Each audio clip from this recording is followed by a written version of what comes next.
At so ayan, hi guys, welcome back sa channel natin at eto na si chapter 1099. Pero ayan, ay bago tayo magsimula ay kung bago ka pa lang sa channel natin ay huwag mo kalimutan mag-subscribe at pakipindot na rin sa notification bell para ma-update ka every time na meron tayong bagong upload. At huwag nyo rin po sanang kalimutan na i-follow itong sa Facebook page natin. So yun lang naman at huwag na nga natin patagalin pa, simulan na natin yan.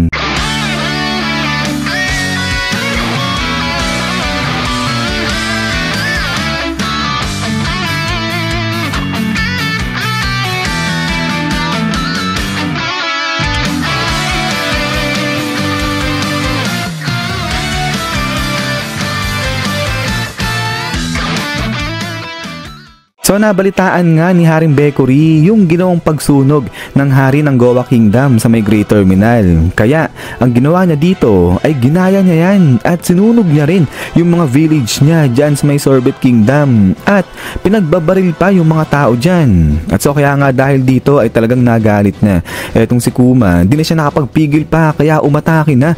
Etong si Kuma sinugod niya etong palas at dinestroy niya yan at siya lang mag-isa ay tinalo niya etong sila Haring Bakery. So di kalaunan, itong event na to ay tinawag na One-Man Revolution of Sorbet. Pero sa may Marijua dito kala Saturn ay nabalitaan niya na nga rin na meron na ngang bagong hari itong Sorbet Kingdom. But then ay balik nga dito sa may Sorbet Kingdom dahil yung mga tao dito ay nagdedemand nga sila na etong si Kuma na yung maging bagong hari nila. At dahil dyan ay hindi nga makatanggi ngayon etong si Kuma sa kagustuhan ng mga tao kaya siya na yung naging hari nga ng Sorbet Kingdom.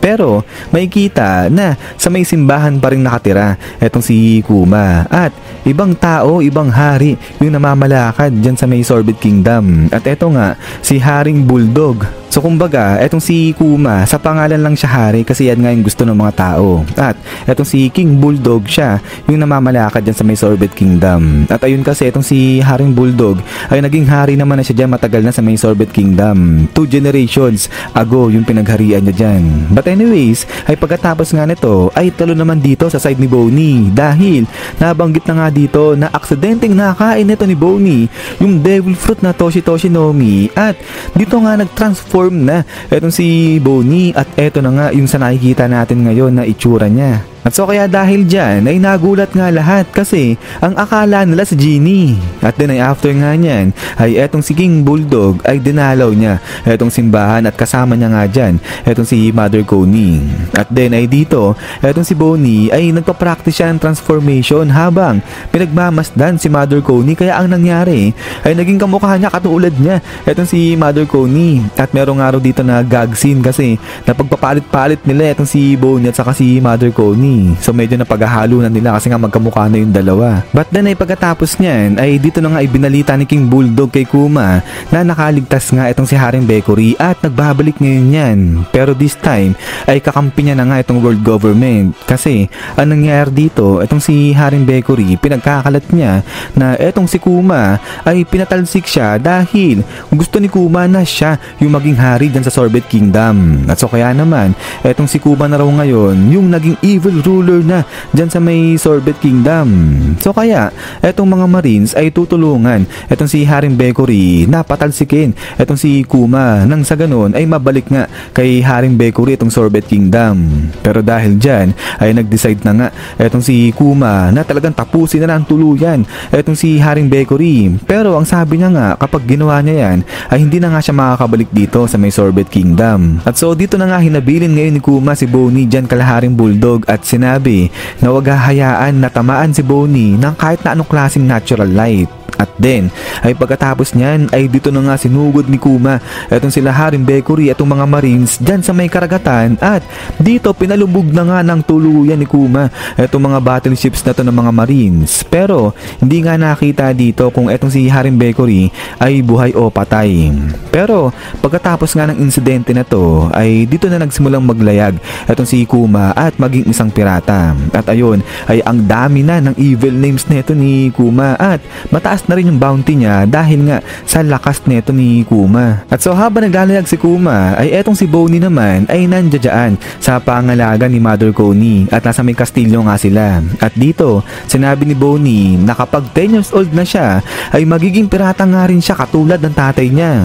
But then ay going back dito sa paghahanap ni Kuma ng gamot sa sakit ni Bonnie ay pinuntahan niya nga itong Torino Kingdom at kinausap niya yung mga tao dyan. At maging dito sa may Bowen Archipelago ay kinausap niya naman itong si Heracles at pumunta rin siya dito sa may Wideria para nga kausapin yung mga scientist dyan. So kung mapapansin nyo, ito yung mga lugar kung saan dinala o pinapunta ni Kuma yung mga Straw Hat Pirates natin. So dun yun sa may sabaw din ng isa-isa niya na pinaglaho yung mga yon.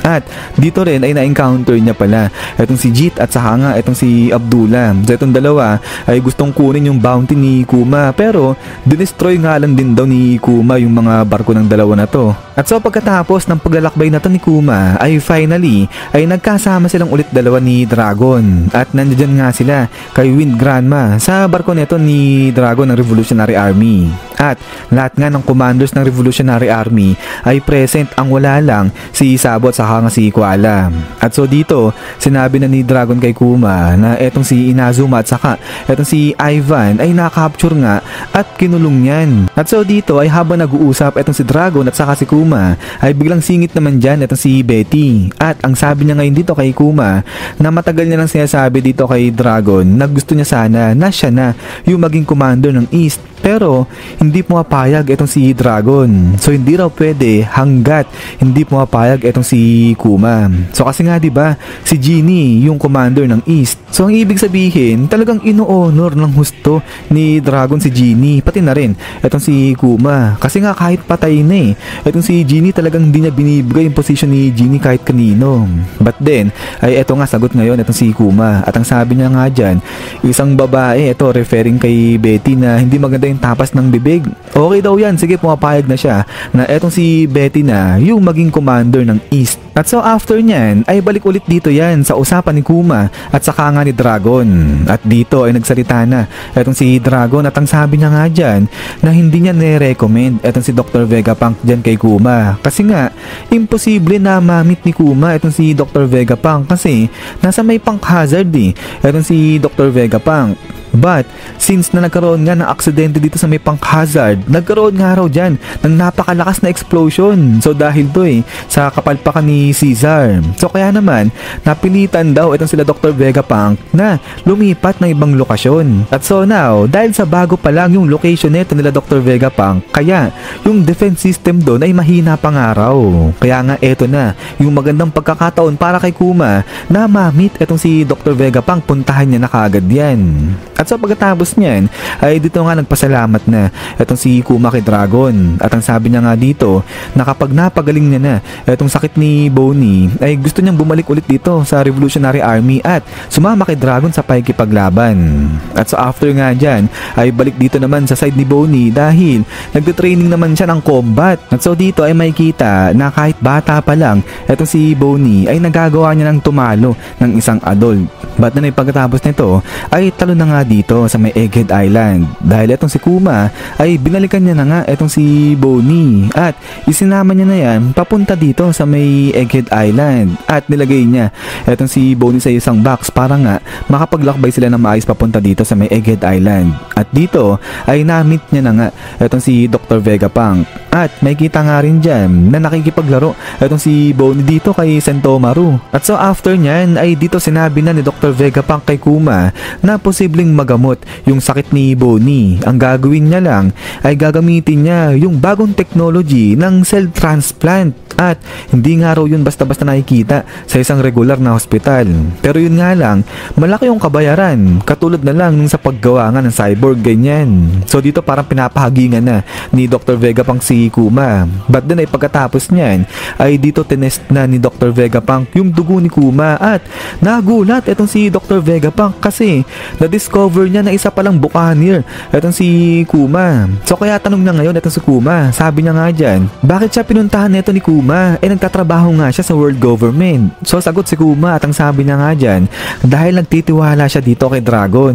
At so pagkatapos niyan ay dito sinabi na ni Dr. Vegapunk kay Kuma na kung pwede ay maging host nga etong si Kuma para sa project na ginagawa ni Dr. Vegapunk, which is yung cloning. At kapag pumayag etong si Kuma ay gagamutin niya raw si Bonnie ng libre lang. At so dito sabi nga ni Kuma, lahat gagawin niya para kay Bonnie, pero para saan daw yung mga clones na yan? At so dito sabi ni Dr. Vegapunk na magiging marines nga raw etong mga clones ni Kuma at lalagyan niya ng mga laser etong mga to para pantalo sa mga masamang pirata. At etong katawan ng mga clone ni Kuma ay gagawin niyang matibay yan para pandepensa naman sa mga inosenteng tao. But then ay habang nag-uusap dito itong si Dr. Vegapunk at saka etong si Kuma ay talo naman dito sa Memory Joa dahil dito ay etong si Saturn ay nakikinig pala sa usapan nila gamit etong Dendenmushi. So dito sabi ni Saturn ay walang ka-idea etong si Dr. Vegapunk kung paano gagamitin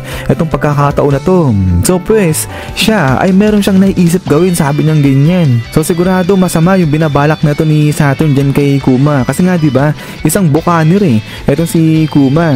But then ay balik nga ulit dito yan sa usap ni Kuma at saka nga ni Dr. Vegapunk. At so dito sabi nga ni Kuma nung sa umpisa ay papayag daw siya sa condition ni Dr. Vegapunk kahit pa na salbahe etong si Dr. Vegapunk. Pero sa sinabi ni Dr. Vegapunk nakita niya na parang superhero yung datingan, parang gagamitin ni Dr. Vegapunk yung mga clones ni Kuma sa mabuting paraan. Kaya ngayon ay pumapayag na nga siya. So dito sabi nga ngayon ni Dr. Vegapunk, ang bait saint daw itong si Kuma. Pero sabi nga ni Kuma hindi siya saint, ano lang siya, pacifista ganyan. So parang isang ibig sabihin niyan ay peace lover. At so dahil dyan ay natuwa itong si Dr. Vegapunk at ang sabi niya nga dyan, okay sige kung ganun ay gagamitin nga raw nila itong pacifista na to bilang pangalan dyan nga sa project na cloning ni Dr. Vegapunk. At so dito ay nagkasundo na itong si Dr. Vegapunk at saka nga si Kuma. At so pagkatapos niyan is yan guys, so hanggang dito lang itong chapter na to. At so ayan ay tapos na kaya itong flashback dyan kay Kuma. Pero yun nga lang may sinabi pa itong si Saturn na meron nga siyang naiisip gawin.